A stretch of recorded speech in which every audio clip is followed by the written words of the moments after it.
Hey, I'm Kat, mom of 3 and founder of Ritual, the company setting a new standard in the supplement industry. When I was pregnant with my first daughter, I remember staring at my prenatal vitamins and thinking, what's in this stuff? All I found were vitamins high in heavy metals, synthetic colorants, and lacking in the very essential nutrients we need. I believe women deserve to know what they are putting in their bodies and why. So at 4 months pregnant, I quit my job to reinvent the prenatal vitamin. We scoured the world for the best quality ingredients, backed by clinical studies and third-party tested for heavy metals and microbes. And this year, we were awarded the Purity Award from the Clean Label Project, the supplement safety certification that tests for 200 harmful chemicals and toxins. With Ritual, you'll know where your ingredients come from and why we use them. Join our family of skeptics with 40% off your first month when you visit ritual.com/podcast.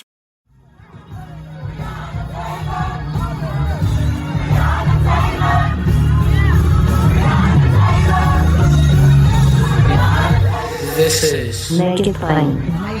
MIP With Masamela Matfumo. Mark Thompson. Make It Plain. Get woke.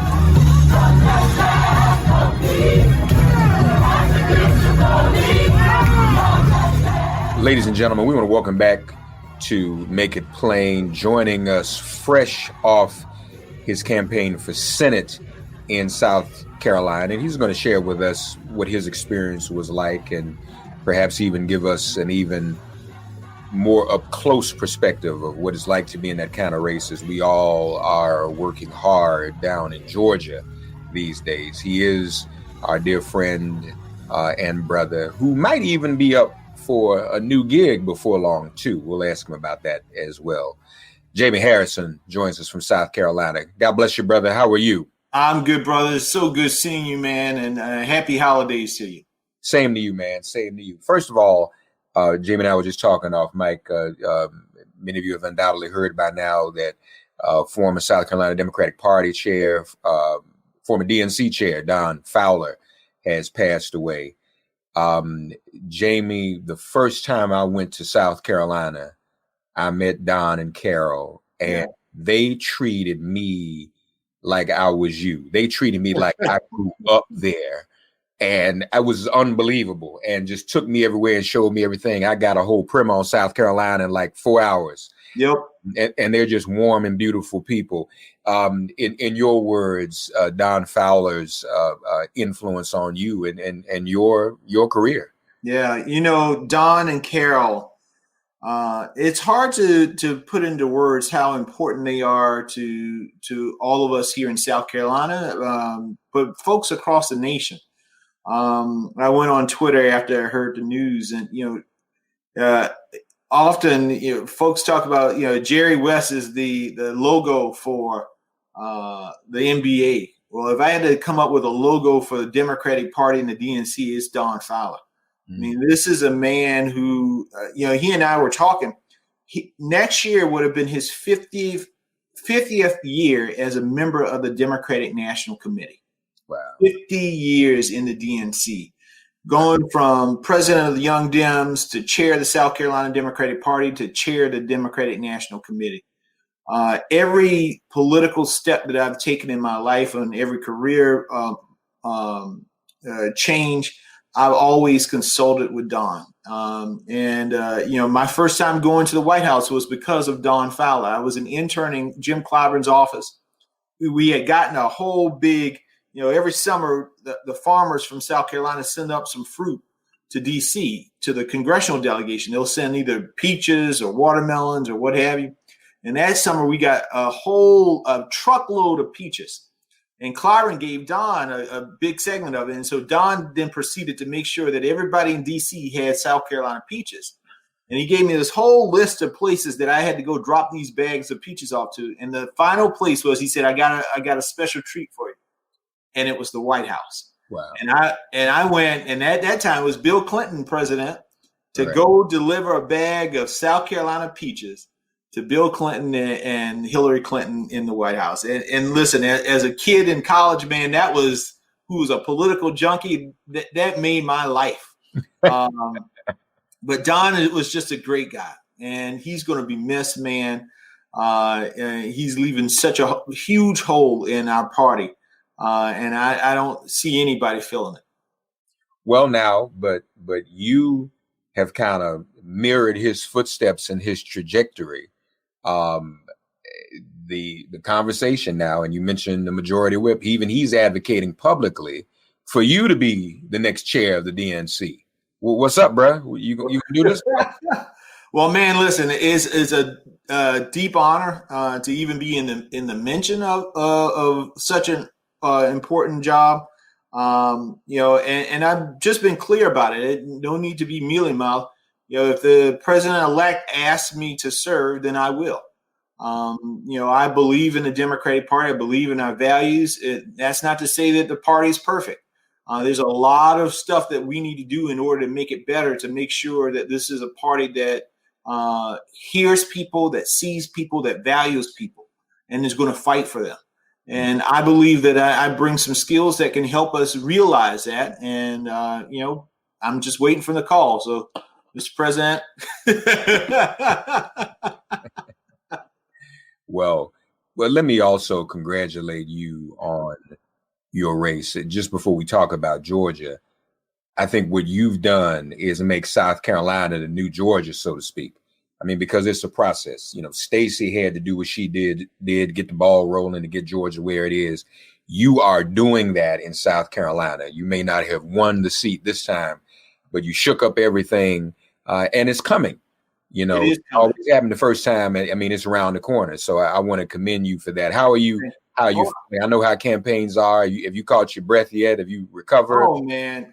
We put everything out in the field, Mark. I did everything that I think we could have done in order to really make this a race. I mean, we had Lindsey sweating and crying on Fox News up until the very last day, because he knew what we knew, that it was close and it was a race. But Donald Trump was able to pull out some folks. I didn't even know where they came from, man. But he was able to pull out some folks. I mean, just to give you the context, in 2016, Donald Trump got 1.15 million votes in South Carolina, and he beat Hillary Clinton by 14 points. I ended up getting 1.1 million votes, meaning that the only difference between what I got and what Trump got in 16 was 50,000 people. But the Republicans and Trump were able to pull out some more folks that just blew away the model. And we saw it not only in South Carolina, we saw it across the country. And but what it means is you fall off the bike, you brush yourself off, you get back on the bike. We have now identified 1.1 million people in this state who wanted to change, and we're going to continue to talk to them, and we're going to grow that number. And so I feel really positive that South Carolina will become the next Georgia, but we just got to work on it. Stacey created a model that I think many of us can replicate, and we can definitely replicate it here in South Carolina. Yeah. And I feel you on the people Trump brought out. I've been talking, my audience will recognize what I'm about to say, because I've been talking to several posters on the show, not just in South Carolina, but people were finding these hidden Trump voters. One post even calls them the hidden Trump deplorables, and they will come out just for him, maybe not anything else. And we may be seeing that in Georgia as we segue to Georgia. Because the question now is, with him not being on the ballot and all the confusion and mixed signals that he and other Republicans are sending, they may not vote in Georgia in January. Now, we're not going to take that for granted. We're not going to assume that. We're going to get ready. Yeah. But I think we saw that in your state and others this go around. Folk came out that we just never saw before. Yep. And it was deep. Well, and I think you're right. We can't take anything for granted. We got to make sure that we get our folks out. And we know this. We're not going into this election blind. We know that there are enough votes in Georgia to get a Democrat elected. And the reason why we know that is because Joe Biden, since the first time since 1992, actually pulled Georgia across the finish line for the Democrats. And we saw how close Stacey came just a few years ago.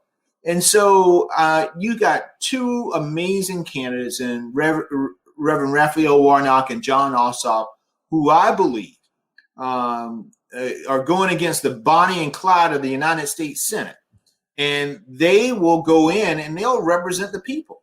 They're not worried about their stock portfolios. They're worried about the fact that there are folks who are unemployed because of COVID, that people are standing in soup lines and all because of COVID. People are on the verge of being evicted right around Christmas because of COVID. And their two senators, the current senators, aren't doing a thing about it.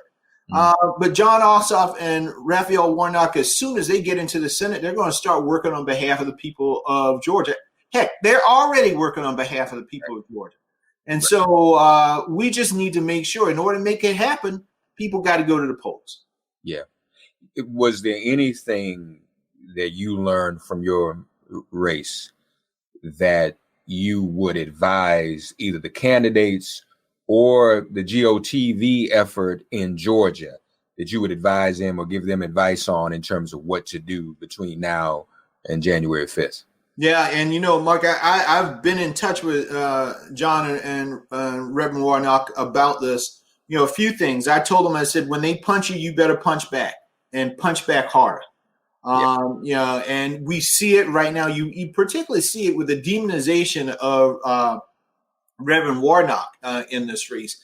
I can tell you, it's almost like a cookie cutter. The same exact ads that Mitch McConnell and Lindsey Graham are running against me are the same ads that Mitch McConnell and Kelly Loeffler are running against Raphael Warnock. And you see the same type of things with both John and Raphael, that they're trying to call them radical and socialist and this and that. I mean, the biggest bunch of socialists are all on the Republican side of the aisle. But their socialism is only for the wealthy and the rich. They want to give all of what working people make and give to our government in order to provide for the general welfare, and give it all to the most wealthy who already have everything that they need. And so, what John and Raphael are fighting for, they're fighting for health and jobs and justice, and making sure that the American dream is alive and well for all of us, not just a select few. And so I told them, I said, when they punch you and they start talking about all these things, and you punch back. Make sure you're also doing canvassing. One of the things that we did not do until the very last minute, and I have mixed feelings about this, because my bright line was, we got to protect the voters and we got to protect the people who are working on our campaign. And so we decided to hold off on canvassing until we got a better understanding of COVID, and we talked to some doctors about how we could go about doing it. And so, whereas the Republicans did not hold off, they were doing it for months on end, not really caring whether they exposed their people or their voters. And so we got the guidance that we needed in order to do it, and do it in the right fashion. I'm happy to see that that's what they're doing in Georgia. They have also gotten that guidance so that they can go, because it's important to talk to the people directly. TV ads and radio spots can only go so far. Pieces of mail can only go so far. Sometimes people need that personal touch in order to really help them understand the importance and the urgency of going out to vote. And so I'm happy to see that they're doing that. And these guys got a shot. And we all just have to do our part in making sure that they can get it across the finish line. Yeah, no, I would agree. And you mentioned punching back too. That's so important. I think, and I'm sure you agree, sometimes those of us who are Democrats can sometimes come off as being too polite. Yes. I think you can still be polite though and defend yourself. And you did that in South Carolina. And I love what John's been saying about the Bonnie and Clyde reference, because that's exactly what it is. People need to know that, don't they, that these are two individuals, in the midst of a pandemic, were trying to make some money for themselves. Amen, man. They don't give, excuse my language, they don't give a damn about the people in Georgia. Because if they did, they would be pushing Mitch McConnell right now to go ahead and have a COVID relief bill as we're approaching the Christmas holidays. There are a lot of people suffering in that state right now, and it takes real leadership. That leadership means even going to your majority leader, the leader of your party, the president of the United States, and saying, I was duly elected to represent the people of Georgia, and therefore I'm going to do that, regardless of whether or not you agree with it or not. But these folks don't have that sort of core values and core convictions to even go and say that, because they don't care. They only care about their own stock portfolios. But we need some people there who care about the folks in Georgia. And Mark, I have personal ties to Georgia. My mama lives in Georgia. My sister lives in Georgia. My niece and nephew live in Georgia. My aunts and uncles live in Georgia. They all in the outskirts of Atlanta. I want to make sure they got some people there that are going to fight for them and their and our family and their communities. And I can tell you, Loeffler and Perdue ain't fighting for anybody but themselves. Right. No, you're absolutely right. And people need to be aware of that. I've been encouraged, and this is not for anybody to relax, but I've been encouraged because the early voting numbers and the absentee ballot requests look good. Very good. You're right. These are winnable seats in Georgia. Biden won after all. But if we look at some of the absentee ballot requests, early voting numbers, it looks pretty good. Yeah. But Mark, I'm gonna give folks a warning. Don't rest on that. Here in the early vote for me, I beat Lindsey Graham in the early vote here in South Carolina. So on election day, I went into that election with an 150,000 vote lead over Lindsey Graham. We beat him 55-45. We had 1.3 million people who voted early in South Carolina, and I whipped his butt on the early vote. But then we got the onslaught on election day. So that's what I'm saying to folks. I want you to go vote early. Make sure John and Raphael got an early lead. But then for those of you who are waiting, you go and take yourselves to that poll on election day if you decide not to vote early, because we can't afford for them to lose on election day because our people failed to turn out. Also, Jaime, make the case as to why we need them in the Senate for a Senate majority. Yeah. So the government can actually function again. Well, right now we have as a majority leader a man. It is Christmas time, and many of us are reading The Grinch. But this man is a real live version of The Grinch, and his heart is still is 10 sizes too small. It ain't growing. This is a man who has called himself the Grim Reaper of the United States Senate. Every piece of legislation, from the John Lewis Voting Rights Act to every increase in the minimum wage, everything that the House has passed in order to address the issues that working people are dealing with right now, one man has stood in the door and stopped it, and that is Mitch McConnell. And right now, Loeffler and Perdue are rubber stamps for what Mitch McConnell decides to do and how he decides to lead. And so they don't follow the directions of the people of Georgia. They follow what Mitch McConnell tells them to do. And so think about this. Even if you don't care about, people say, well, voting doesn't matter for me. Well, don't think about yourself. Think about your mama. Think about your grandma. Think about that aunt and uncle who's on Social Security and Medicare. Lindsey Graham here in South Carolina has already said that Social Security and Medicare are promises that we can't keep, and that now, since he's been reelected, that's what he's going after. Well, if you allow Perdue and Loeffler to stay there, then Lindsey Graham becomes the chair of the Budget Committee. Mitch McConnell continues to be the majority leader in the Senate. And they, just like they stopped everything for Barack Obama, they will stop everything for Biden and Kamala Harris. And we can't allow that to happen, because people are suffering right now and they need help. And the only way that we do it, the eyes of the world are on Georgia. Y'all are like Atlas, and the globe is on your shoulders, and you got to bring this home. And I'm going to do everything that I can. I've raised almost $1 million to help the Georgia Democratic Party, John Ossoff and Raphael Warnock. So I'm going to do everything I can. But y'all have the most power in this equation. You got the power of voting and changing things. So if you don't think about yourself, think about the people in your lives that you love, the kids that you send to school, the grandparents and seniors in your lives.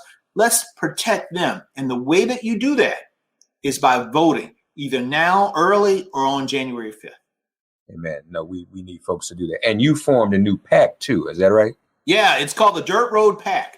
And my focus really is, and if you want to find out more information, JaimeHarrison.com.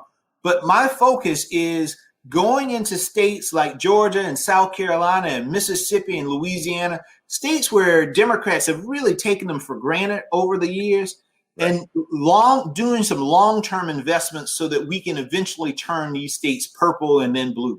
And so I'm really excited about it. We're doing work in Georgia.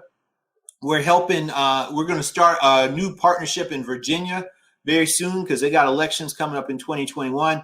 And then we're going to choose a few states in 2022 that we're going to test some pilot programs to really see if we can help make some difference on the margins. Yeah. Very important, folks. Go to JaimeHarrison.com. Check out Dirt Road Pack. Jaime is right. All hands are on deck for Georgia. Every one of us knows someone in Georgia. Yes. Right. Reach out. Be sure you're talking to them. Don't just call folk over the holidays and talk about what they're eating and what they're doing. If they live in Georgia, did you vote? Are you going to vote? Are you early voting? And that is taking place all over. The numbers look good, but we can't take for granted, as Jaime said. We've got to do all we can to be sure that everyone gets to the polls.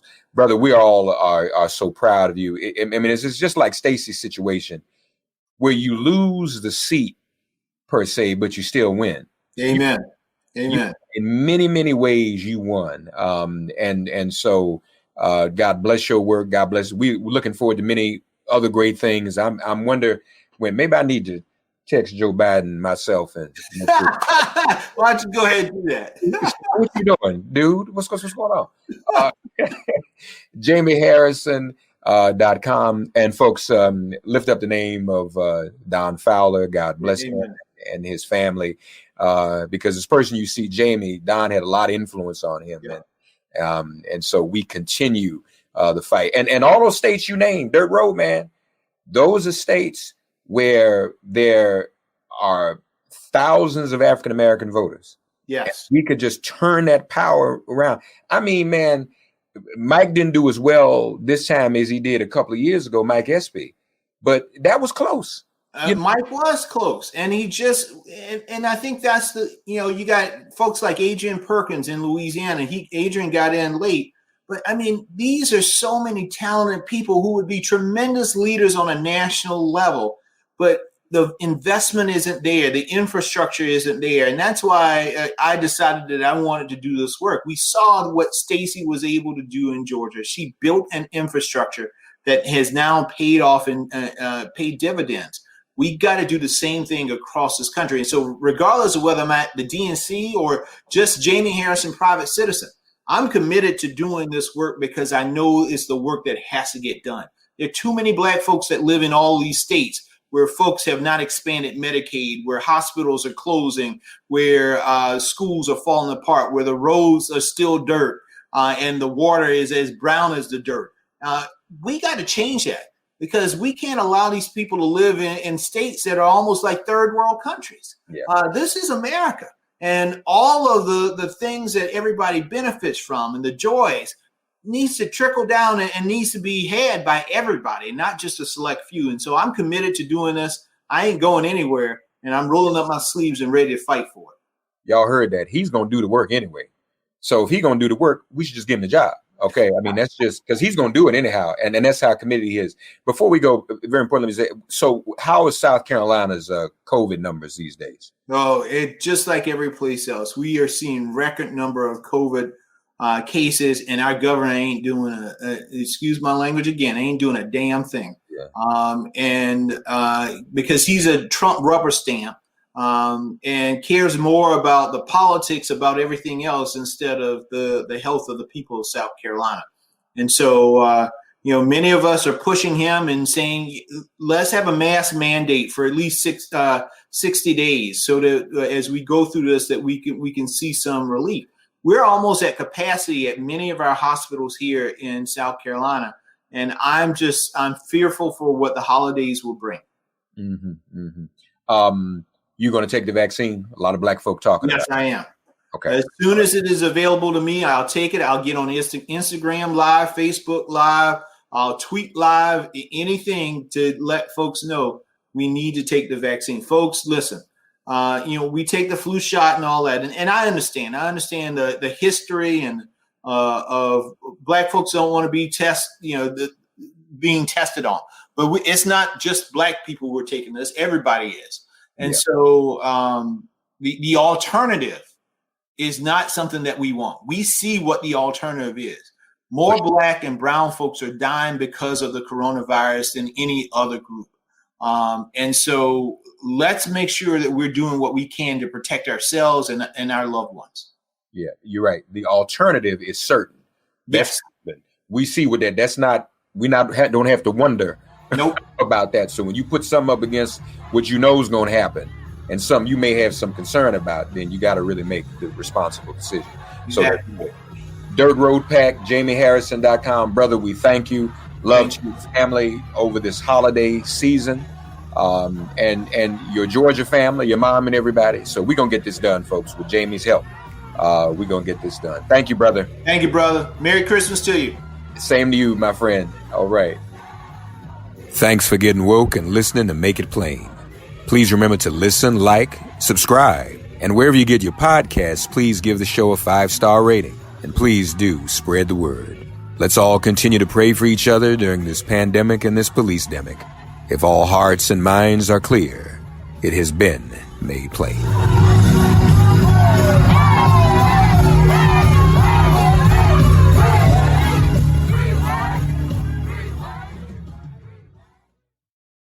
Hey, I'm Kat, mom of 3 and founder of Ritual, the company setting a new standard in the supplement industry. When I was pregnant, I remember staring at my prenatal vitamins and thinking, what's in this stuff? All I found were vitamins high in heavy metals and lacking in the very essential nutrients we need. So we scoured the world for the best quality ingredients, backed by clinical studies, third-party tested, and Ritual's Essential Prenatal was born. Join our family of skeptics with 40% off your first month when you visit ritual.com/podcast.